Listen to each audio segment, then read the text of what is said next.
I got to tell you about something. I had the funniest dream. It was like I was watching a commercial, like one of those commercials that make the toy that's not that cool seem really cool, like bullseye ball. Wow. Okay. Wow. And so this toy in this commercial was just these small plastic rings that you just throw at a pile of other plastic rings. I think kind of like marbles, like how you try to knock them out of the circle or something. But they're rings, so they don't roll like marbles. No. Nothing really happened. Anyway, dude, but crazy. the thing that made it cool was the whole time there was this song that was just blasting. Rage-a-rings, rage-a-rings, they're small, Rage-a-rings, rage-a-rings, they're small. Wow, Rager rings. like the fact Dude, that they're they so were small. Small was their main selling point, and also just made them like super badass because they're so small. Dude, they're small. I gotta get me some Rager rings. These sound great. Oh man, were they like collectible at all? Or did they have different colors or designs or like pictures? They were just red plastic rings that were small.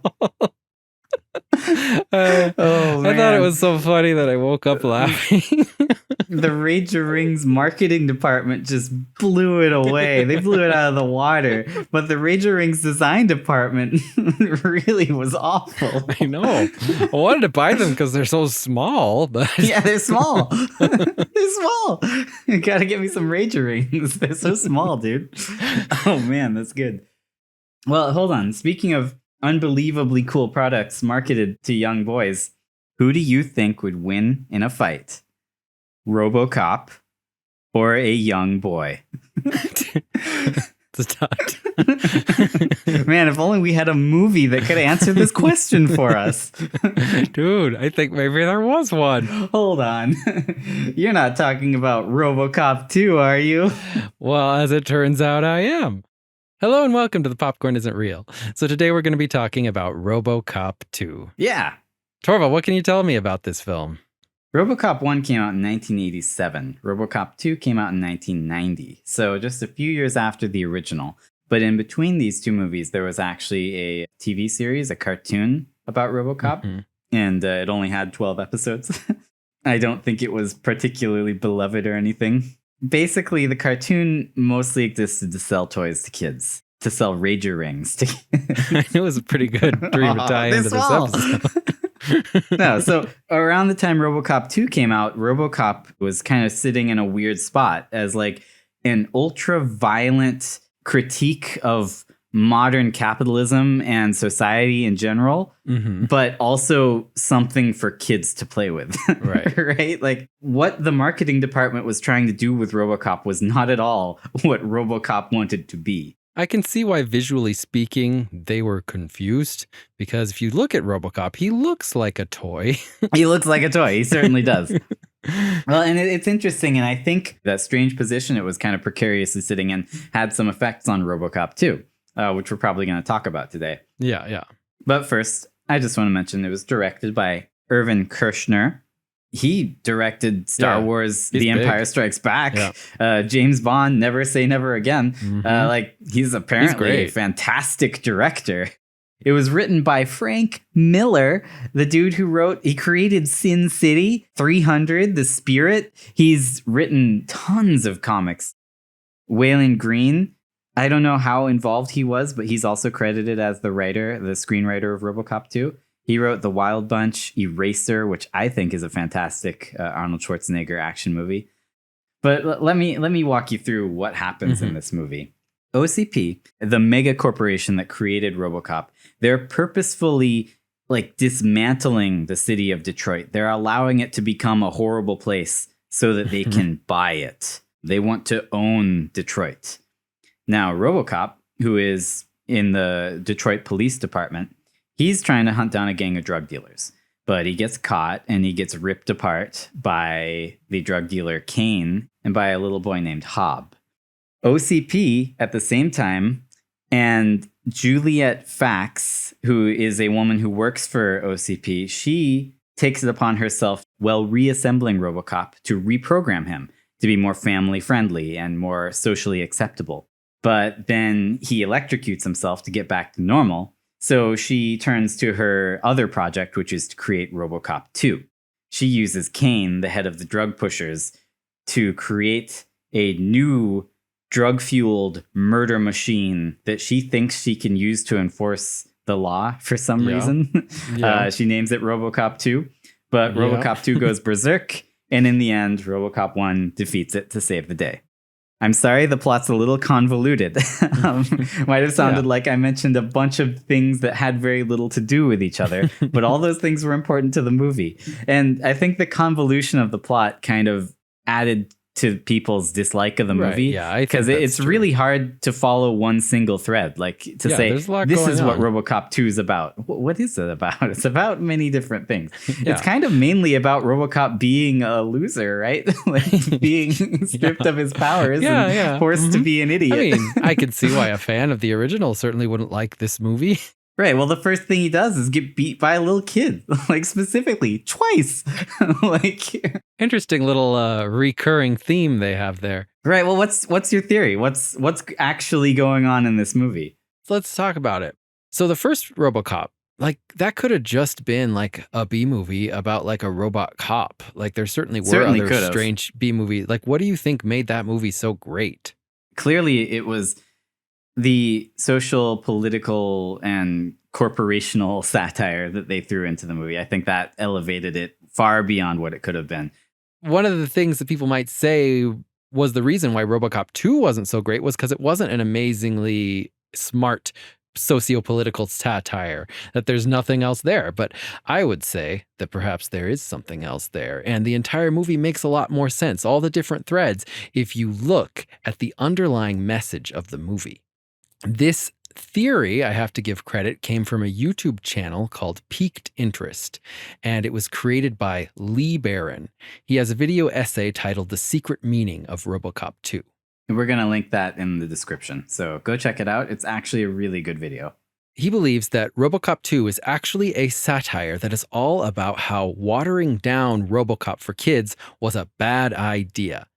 RoboCop was being aimed at an audience, namely kids, that presumably had never seen the original film. They hadn't. At least they shouldn't have. RoboCop was essentially kidified. After the original movie came out, they made an animated TV show. They were pushing out toys, and they were also trying to make a sequel. And this theory says that the writers, the people who created the sequel, sort of sneaked in this message into RoboCop. Yeah, not message, and not very sneaky once you see it. Yeah. Well, wait, let me just clarify before you continue. I want to clarify this for myself and for the listeners. So you're saying that RoboCop 2 is literally and intentionally a parody of itself? Yes. That's what I'm saying. That it's a sort of a parody / critique of what was happening to the RoboCop franchise at the time. How difficult would that be to write a movie about things that are playing out? Like you're writing a movie about the process of writing the movie you're writing. Right. Yeah. You know? No, not difficult at all. So like you might think, oh, that's crazy. Like why would that's a silly interpretation. It's not silly even a little bit, because after I lived and worked in Hollywood, every single movie I now watch, it's not even a question. I can see this is clearly a metaphor for some sort of dumb problem that I've seen in Hollywood, that the people, like the writers and producers, directors making it, clearly are very frustrated with. And now when I watch movies, every single movie, I essentially see these clear parallels with the problems of specifically LA. And I wonder, how do other people watch movies who aren't familiar with LA and not feel like lost and confused? Like watching the newest season of Rick and Morty, like every single episode felt like it was a meta commentary on LA. And I was like, how does anyone else? I mean, I know why I enjoy this, because I've lived there and I've experienced that. And that's fun and cool for me to see people commenting on that. But how does anyone outside of LA even like this show anymore? You know? So you're saying that it would be incredibly easy for you, while writing, to simply allow your frustrations to flow from your fingers to the keys of your computer and just have the movie you're writing be your frustrations. Like totally. That's a what normal all thing to writers do. That's a Right. totally normal thing to do. And it's not even subconscious. It's conscious. You do that. You're pissed at these people who are forcing you to write a bad movie. And so you write a critique of a bad movie that they don't even know about because they don't care in the first place. Yep. No, they're never going to watch it. It's just a vehicle for money for them. Exactly. And that's what this theory is about. How RoboCop 2 was just a vehicle for money, and the people making it knew that, and they put this critique into it. You think that's what made the movie bomb?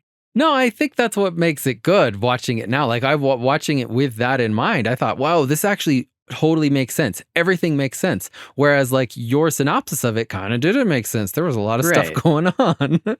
I have to admit, I had tried to watch RoboCop 2 at least 3 times in the past. And I was just like, why is RoboCop losing to a kid? I don't want to watch this. I want to watch RoboCop kicking some ass, right? So I turned it off there. Having watched the YouTube video that you referenced, I went in and watched RoboCop 2 again. And I got to tell you, I found it to be a much, much more interesting and enthralling movie with this theory in mind. Certainly so is. I think it improves the movie on the whole. It's a metaphor, right? And each character or group of characters represents something. And so I'm going to walk you through what each character represents. Murphy, aka RoboCop or RoboCop 1, represents, of course, the original movie, RoboCop 1. Kane, who is an evil drug dealer, represents RoboCop 2, which is pretty easy to see that parallel because he literally gets turned into a robot called RoboCop 2. RoboCop 2. What a great name for their robot.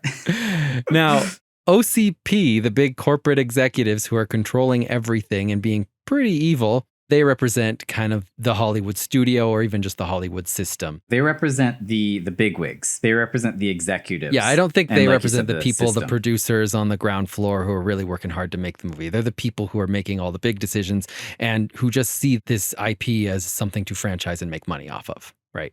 I actually think that Detroit, the city, represents the studio because that's where RoboCop was born, right? Like, I think Detroit represents Orion. Orion is the studio that owned and produced all the RoboCop movies. And the good cops, like the cops that are on RoboCop Murphy's side, like Lewis, his partner, represent the original fans of the original movie. And that one I'm totally on board with. Yeah. Mm-hmm. And of course, the evil kids, of which there are many in this movie. There's a lot of evil kids. They represent more evil the kids new than in any target movie I've audience. ever seen. Yeah, the new target audience that is destroying the franchise, basically. Aiming RoboCop toward this target audience is destroying what RoboCop is. Appealing to this kid leads to RoboCop's death. It does that over and over in this movie. Yeah. I mean, and this kid is very closely associated with death in this movie. And in the end, he dies. Yes.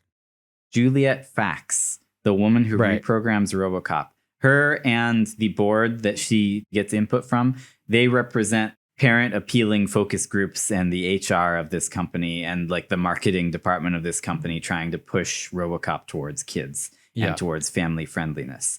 To me, she represented like the specific individual executive who was put in charge of the franchise by the overlords. I believe that reprogrammed RoboCop specifically represents cartoon RoboCop. I think that once she reprogrammed him, that was her creating cartoon RoboCop. And that's why it quickly commits suicide, which it did. It only got 12 episodes. And then she's like, well, I guess we'll make RoboCop 2 now. Right? Like it fits so perfectly in my mind. What does Nuke represent? Nuke is the drug in the movie. What is it? Like, what is it in the analogy? Because I can't place it. I don't know what it is. The only thing I can think of is that it has to be money. That's what I came up with. I believe that Nuke is money in this analogy, but also like, despite whatever the allegory is here, the movie still needs a plot. Yeah. And Nuke is essentially the plot, you know? Right. Yeah, so RoboCop 2, it's a movie about critiquing the over-commercialization of RoboCop. And what does this movie open with? It opens with a commercial. Oh, you're right. It does. It opens with a commercial about a car that kills the people who try to steal it. Oh, yeah. And no need to notify the police even. Just take out that dried, roasted body and just drive away. Yep. You just go on with your day. So and there are a lot of commercials in this movie. Well, it's true. And that's what they use instead of news flashes and stuff. Exactly. Like in the first movie, they used news. And this one, they use commercials. Which is why we see at least 3 commercials that are just absolutely ridiculous during this movie. They're actually, I like all of the commercials. They're great. No, they're all amazing. Really good. I really, really liked the commercial for an internet service provider, a network provider or something, where he was like, I needed to get these files to them and my network was down. So I had to take a plane all the way there, but I was too late. And then he just commits suicide. He just shoots himself and shows a photo of his daughter. Yep. It's like, wow, they're really selling this product. If you don't buy our product, you will die committing suicide as an unhappy, sad man. You'll leave your family behind. This is just a reminder that this over-commercialization is ultimately self-destructive, and it is the commercial itself that is literally killing itself.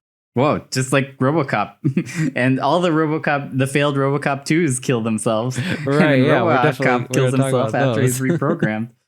When this movie opens, the police are on strike, and they're mad because OCP is essentially just dismantling the police on purpose. But one of the policemen says, when someone's interviewing him, he says, OCP refuses to even talk to us. And I think with our metaphor that we have with the police represent the old school fans, I think that's a pretty clear parallel right there. Yeah, OCP, clearly. the people in charge, are ignoring the original fans. And then RoboCop goes, he does this big drug bust. It's going pretty well. As he's leaving, this foul-mouthed kid named Hob, played by an actor called Gabriel Damon, who also voiced Littlefoot in the original Land Before Time. Wow. And he also played Spot Collins in Newsies. Spot Collins? Never fear, Brooklyn is here. Yeah.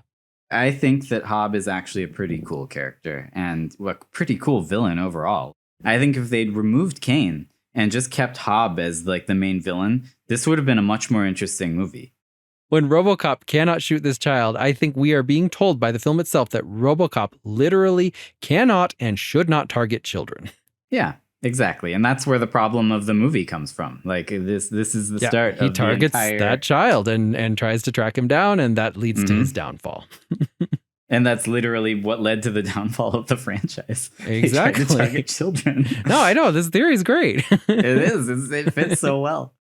Interestingly enough, RoboCop says, touch me to his wife instead of touch me not. Wow. Dude, this ties in with our RoboCop 1 theory. If you missed it, our RoboCop 1 theory is that RoboCop is actually an American Jesus who paralleled many events in Jesus's life. Go watch it. It's a really good episode. But basically, right here, he's forced by OCP to abandon the ones who loved him. And he says to his wife, I don't know you, which I kind of think the wife, along with the police, maybe represents the old school fans who really loved him, you know? So we also get this scene about OCP is purposefully bankrupting Detroit so that they can own it and recreate it to be more commercial and also sell parts of the city off as like stock shares, basically. Then we are shown that they are trying to develop RoboCop 2, which I mean, like they're not even being subtle here with the metaphor. Like this is them telling this meta story of how RoboCop 2 was developed, right? Do you think that the other versions of RoboCop 2 that are demoed and shoot themselves or kill themselves, do you think those are like failed scripts or rewrites? Yes. Yeah, that's exactly what I think. Because OCP sits down and they're basically pitched different versions of RoboCop 2. And of course, as someone who has worked in Hollywood, like that's what happens. Like you're like, I have this franchise, I need a sequel. The original writer's not working out for me, so I'm just going to have new writers come in and they're going to pitch me different versions. And inevitably, most of these versions aren't going to be very good, right? Because these people don't necessarily know what the whole thing was about. They're not the original creators, right? They're just trying to come up with something cool that, you know, will get them some money and make the studio some money. So each one of these RoboCop 2 clones kills themselves, which I think is really cool. It was really good. It's a good Well, scene. one of them kills the scientist first and then shoots himself. The other one just tears off his own head. Off its own head. It's so good. Like, these things hate being RoboCop 2. They know they're they don't terrible. want to be RoboCop 2.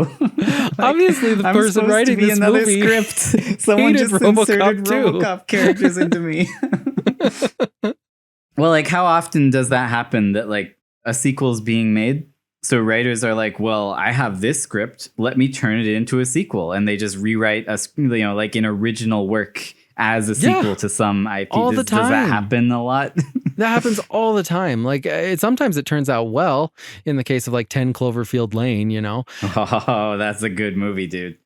And then it's literally stated that the reason that all these ideas for RoboCop 2 fail is because they don't have the heart of the original. In this case, Murphy. It's pretty clear.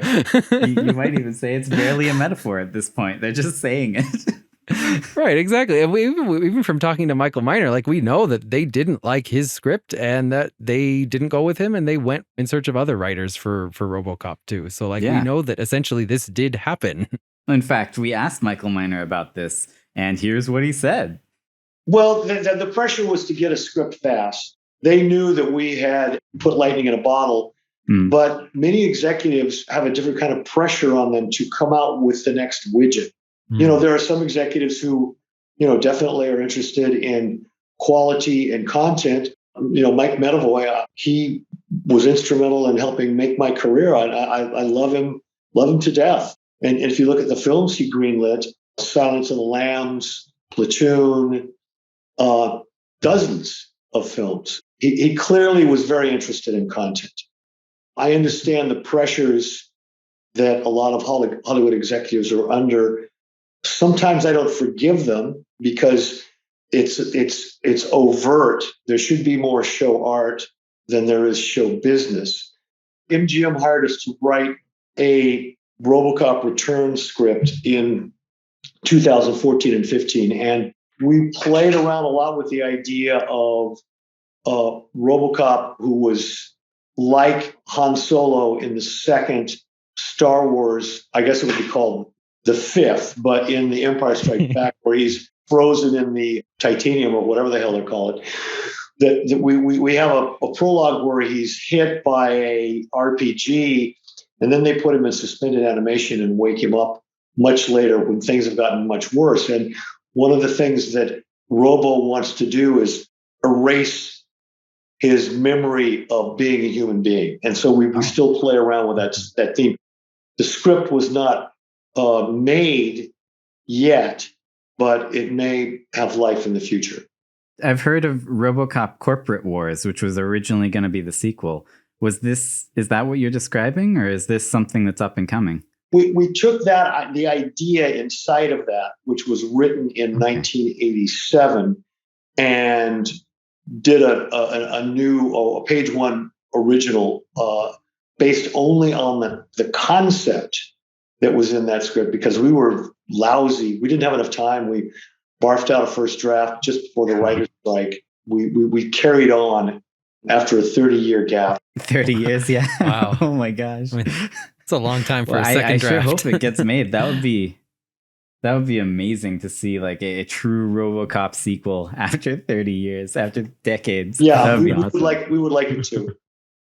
So RoboCop tracks down this drug. He goes to this warehouse, and he's like sneaky enough to have his car go in and explode, yet he somehow isn't in it.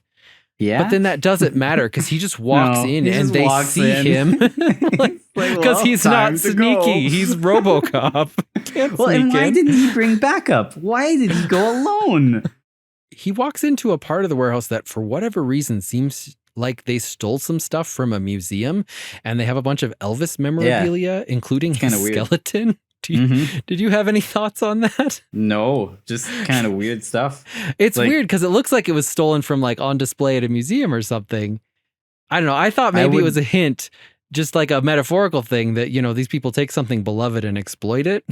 I don't know. Whoa, hey, that's kind of interesting. Put them on display. I would assume that Elvis memorabilia would be stored in a museum in like Memphis, right? Yeah, not Detroit. I don't know. No. So I don't know what's going on here. As we've talked about several times throughout this movie, the thing that trips RoboCop up is a child, namely Hob. And this time, Hob just comes out with like a minigun and just shoots his arm off. And then they quickly just take him and dismantle him. And Hob is the one who's like pushing them to dismantle him. Like when one of the goons gets tired, Hob is like, why are you stopping, man? He's like, keep doing it. And he instructs him on how to do it. He's like, it'll go easier if you cut with the grain, not against it or something. I don't remember. Pretty evil kid. And then they unceremoniously dump him in front of the cops, the old fans. Yes. And he's just twitching and looking undignified. This is the studio or whatever dumping the thing they loved out to their fans. Here it is. They're like, this is what we made. Here you go. It's a pile of crap. And they're just like looking at it like, but you stripped it down. It's nothing we wanted. We gave you pieces in an undignified mess. They kind of like hook him up and like just barely keep him alive with like electrical signals. Yeah. They make it very clear to Lewis that he's just a product. The only reason he's still alive is because we think he can make us money, which I thought was very overtly telling the fans, we don't give a crap what you think. We're just using this thing to make money, right? Like, we'll do whatever we want with it. And if we want it to die, it will die, right? This is the part where the crooked cop, Duffy, is taken to be tortured. Kane and his goons Hob and Angie are in the room with him. Yeah. And the torture doctor points to the kid and says, maybe you ought to have the kid leave. He shouldn't watch this. He shouldn't be watching RoboCop right now. Exactly. And the kid's like, no, I want to watch RoboCop. Yeah, I think that's another hint that RoboCop 2 and the people making it don't care if it's too adult for kids. All they care about is that people are watching it. And if it appeals to kids, great. Have them watch it. Or better yet, force them to watch it, because when they cut open Duffy, Hob looks away and Kane physically turns like, Hob's head and forces him to watch. He's like, you're the target demographic and we are getting you no matter what. He's like, I'm RoboCop 2 and you're watching this. Right. Just like they were doing, right? They were bombarding kids with RoboCop commercials and toys all the time. They were putting it right in front of them for them to watch. Any kid who had watched the cartoon and had the action figures and stuff, and then heard that RoboCop 2 was coming out, would probably try and see it. They would want to go see it. Be like really sad and unhappy about horrified with this part where they're chopping Duffy open with a scalpel. And the writers knew this apparently, and they put the kid in the audience and forced him to watch it. They sure did. So OCP is looking for candidates, and Dr. Fax is looking among criminals for the next person to turn into RoboCop 2.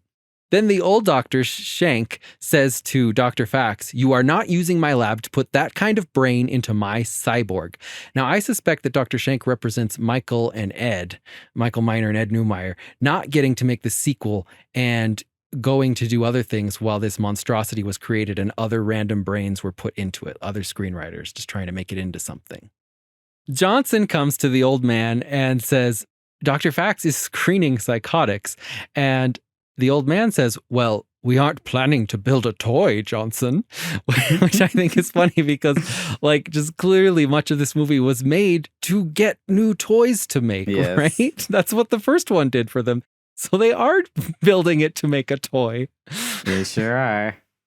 So they're taking RoboCop to be fixed, and the chief of police says, he's one of mine. And the lawyer says, maybe we'll fix him, or maybe we'll sell him for scraps. Then a committee of corporate people and, oddly enough, worried parents talk about how to sit rebuild down with him. Juliet Fax and talk about how to rebuild RoboCop. This is my favorite part of the whole movie. Here's some of the things they say. They say, we're getting a lot of heat from parent groups. All that destructive behavior, he's become a role model for our children. What are we teaching them? If he'd just talk things out with people instead of firing that big gun of his, he could talk about environmental issues. Maybe we could see him doing something nice, like visit an orphanage. Or help a cat out of a tree, or go door to door collecting for Red Cross. Maybe even roasting some marshmallows with Cub Scouts. This is 100% a committee meeting trying to decide what the next movie is. Like, that's exactly what it is. There's no other interpretation of this scene. Like, this is what a committee of studio execs looks like when they're trying to figure out what to do with their next franchise. And they're not thinking about the movie. They're just thinking about, who can we sell it to? Oh, kids love him. Hey, let's make him teach people. Like, this is the committee that turned the original RoboCop into the cartoon that was made for children. They were like, he's become a role model for our children. What are we teaching them? Like, we need to make this cartoon a lot more child-friendly. We need to have him do good things. And I just like, why else would worry parents be a part of this conversation? Like, look at the world we're in with their commercials and everything happening on the news. Does this seem like a world where they care about what kids are learning? Like, their kids are freaking criminals in Detroit in this world. And how often have you seen a parent group get together to talk about the actions of a specific police officer and say, this officer needs to be more of a role model for our kids? Like, it doesn't make any sense. It clearly represents like a soulless writer or soulless person changing a fictional character to do what they want. And I think it's just such a clear, the way she literally says, I type it, you think it. And he says, you type it, I think it. Like, this is a writer being like someone like Frank Miller comes in, he sees all the previous drafts that have been done that aren't in the spirit of the original RoboCop. And he's like, this was just so many people coming in, just being like, I type it, you think it, right? Like, you know, we're just writing stuff for RoboCop to do, basically. And I think the fact that he has a million different prime directives is also really telling, because that's why movies and shows end up bad, is you've got a committee of people who all have completely different agendas and people they're trying to appeal to and trying to make money in different ways. And you end up with a movie that essentially has a million different visions and directions it's going in, which, as you described the synopsis in the beginning, it kind of feels like with all the different plot lines, this movie was sort of going in a million different directions. And I think that's what all of his, you know, he's got all these different prime directives now, and that's what that represents. At certain points in the movie, we see screens scrolling by with all of his directives. Some of them are: avoid destructive behavior, be accessible. If you haven't got anything nice to say, don't talk. Don't rush traffic lights. Don't run through puddles and splash pedestrians or other cars. Don't say you are always prompt when you are not. This is a really weird one. Don't walk across a ballroom floor swinging your arms. You can see these are just completely stupid, meaningless prime directives that are basically just made to appeal to like parents. But there's one in particular that I'd like to point out to you, and I want to know if you have any thoughts on. One of his prime directives, which you only see through his own eyes just for a split second when it flashes: avoid Orion meetings. Which I thought was very funny because there's only one Orion involved with RoboCop, and that's Orion, the studio, the production company. Oh my gosh, that's great. Oh, what do you think this means? No, that's exactly the sort of thing someone would throw in, because that's the worst thing, is a writer going to a committee meeting with the studio and just having a million ideas thrown at you for what RoboCop needs to do. So yeah, you want to avoid Orion meetings because that doesn't help you write a good script. I just thought it was a really funny thing for them to include right there in the open. So RoboCop gets kidified. He's jaunty. He's got a spring in his step. He's upbeat. When he returns to the station, all he does is pose, which I think is great. Like, he is just literally an action figure now, right? Like, this is like, the kidified version of him, whether it's a cartoon or an action figure, you know? Yep. And then what does he do next? He goes out to meet a bunch of kids. He stops a kids' baseball team that is robbing a store. Like, what? Why? And then he tries to arrest a corpse, which I think is kind of telling that now he's a kiddie version, because he doesn't really recognize this is a dead body, because like that's not something that was in the animated show or the toys. He has no idea this guy is dead now. Death is not a thing to him. And then he starts to give like random generic messages to the kids, like, don't swear, eat right, and they run away. They drive away, but then he pulls over and stops the car because he finds kids playing and having fun in a fire hydrant that's been opened. He then turns off the fire hydrant, ruining their fun, and lectures them with nonsensical platitudes like, waste makes haste, for time is sweet, or a rolling stone is worth two in the bush. Those are complete nonsense. This is a metaphor for how basically kids were having fun with the violence of RoboCop, And then he came in and turned that off. He's like, well, we can't have any fun here. And we got the cartoon version of RoboCop, which is nonsense. It's no fun. And it's meaningless. Like, it's just literal crap. Yeah. I think that's what they were showing us. Is, here comes cartoon RoboCop ready to turn off everyone's fun. Lewis kind of represents the old school fans. And even like at this point, even the old school fans are turning against him. They're just like, what's with you? I don't understand you. What's wrong with you? What happened to the RoboCop we loved? And then, RoboCop goes nuclear and kills himself. Basically, the cartoon gets canceled because it sucked. And hey, RoboCop is back. Here's the original. It's very clear that the series was merchandised towards kids. And this is in spite of the hugely violent nature of the movie. We got Michael Miner's input on this as well, and here's what he told us. Even though I've been paid by some residuals for the toys, I haven't really been as involved in tracking that as Ed has. Every once in a while he'll give me a toy from the RoboCop line. I will say, though, that toys spun off from films. If you think about Roland Barthes, the French critic's analysis of how toys are made by adults to turn children into adults. That's the simplest version of it. To embrace the main culture, to embrace having a family, Barbie, obviously, to validate war. George Lucas with Star Wars, he originally was going to direct Apocalypse Now in Vietnam when the war was on, shooting it in 16 millimeter. He was definitely an anti-war activist. But Star Wars supports the concept of war. There is a rebel group. If you look at how toys operate, spinning off of those kinds of franchises, they're definitely used to socialize children and make them follow the rules of adults. That's oversimplification, but don't you think? It's totally true. As a kid, I grew up with RoboCop toys everywhere. I loved it. I was like, man, RoboCop, he's so cool. I didn't even think about the violence. It is violence. Fortunately, with Paul, it's quick and it has consequences. So they go to take down Kane. We get a commercial for Sunblock 5000. Wow. If you want to spend more than 20 minutes in the California sun, just apply a pint. And also, it frequently causes cancer. Yeah, right. It does what it's supposed to prevent.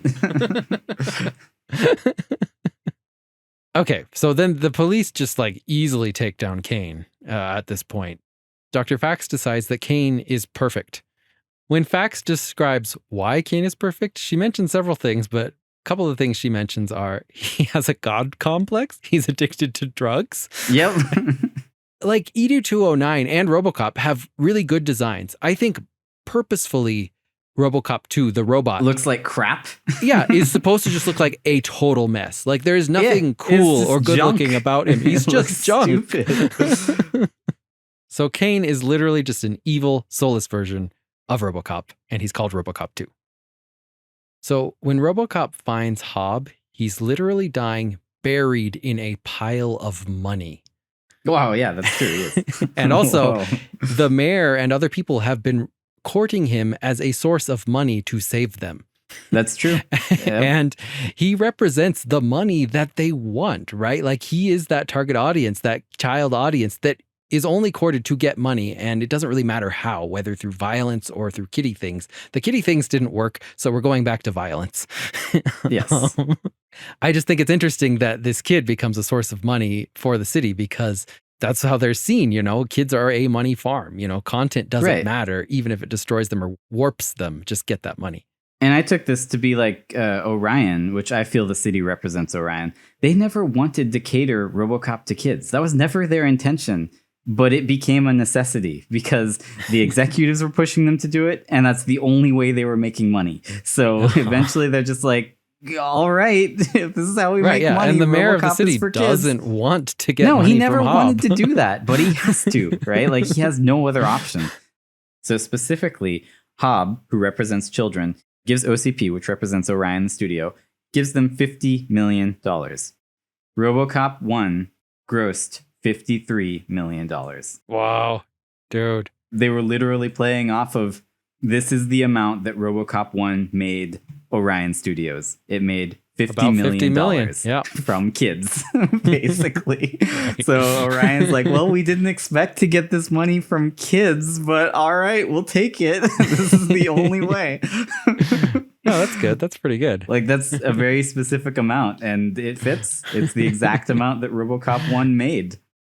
OCP unveils RoboCop 2, and when they unveil him, he literally comes out of Detroit, which he then destroys. Do you think that means anything? RoboCop 2 is, he doesn't care about Orion. He doesn't care about the fans. He doesn't care about anything. Like, it's just a vehicle for the executives to make money. It was never here to further the franchise. Once he's a robot, all he does is wreak havoc. That's all he does. Like, that's all this movie does. And that's all it did, really, with the fans. It just wreaked havoc. Like, right. The kids didn't like it. The old school fans didn't like it. No one liked it. No one liked it. The studio didn't like it, I think, except that it made money. So they were probably happy. No, well, it cost $25 million. It grossed $14 million. It didn't make money. Jeez, how? How could it not make money? RoboCop is huge. I don't know, man. And they made a RoboCop 3. Yeah. Which was the first RoboCop I ever watched. Me too. Perhaps OCP's plan would have worked. I don't know. Maybe RoboCop 2 would have somehow made the money, though I'm not sure how. This only works with the metaphor as far as I'm concerned. I don't understand the plot reason for why the plot makes no sense. And why would they want some, like, drug-crazed maniac to be their policeman? The only reason that the final fight of this movie happens is because the old man just randomly decides to just wave around some nuke. Yeah, wave around for no some reason. Nuke. And he has no reason to wave that around. He's just like, see this? This is Nuke. Yeah, our new RoboCop guy is going to get rid of Nuke, and that'll destroy all the crime. Yep.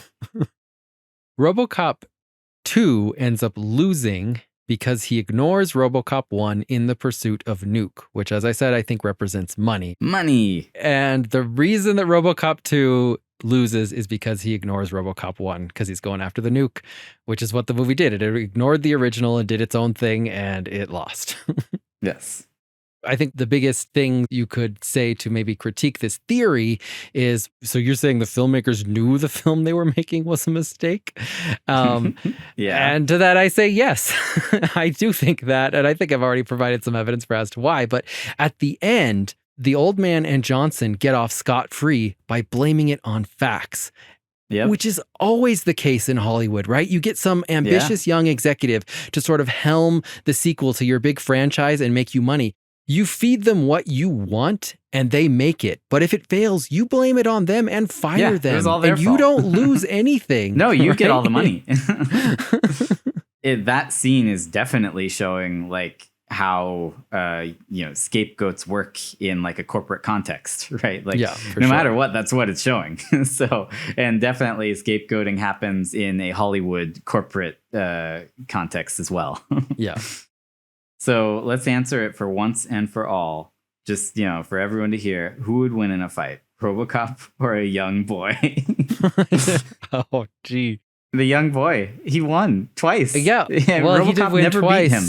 So yeah, I think the young boy wins. I'd put $50 million on the young boy. Dude. Yeah, I have to give credit to Lee Barron, whose YouTube channel is called Peaked Interest, because I think he did a lot of the legwork in figuring this out, and he really put together a believable theory. And I completely buy it. Like, this is clearly a metaphor for the making of RoboCop 2 and the dumbing down of the franchise to appeal to kids. Clearly. Right. And it makes the movie more fun to watch. Totally, yeah. And like you said, kind it of a makes crappy it movie watchable, to watch. right? Right. It's not that fun to watch originally, but now that you know this, go watch the movie again and you'll like it a lot more. Let us know what you think. We're on Twitter at Popcorn Isn't Real. Send us a tweet. Tell us if you like the theory, if you have a different theory, if you have any thoughts at all, let us know. If you like the show, make sure to rate, review, subscribe. It really helps other people to find us if you give us a rating and a review. Music for this episode was provided by Christine. And until next time, remember, the popcorn isn't real.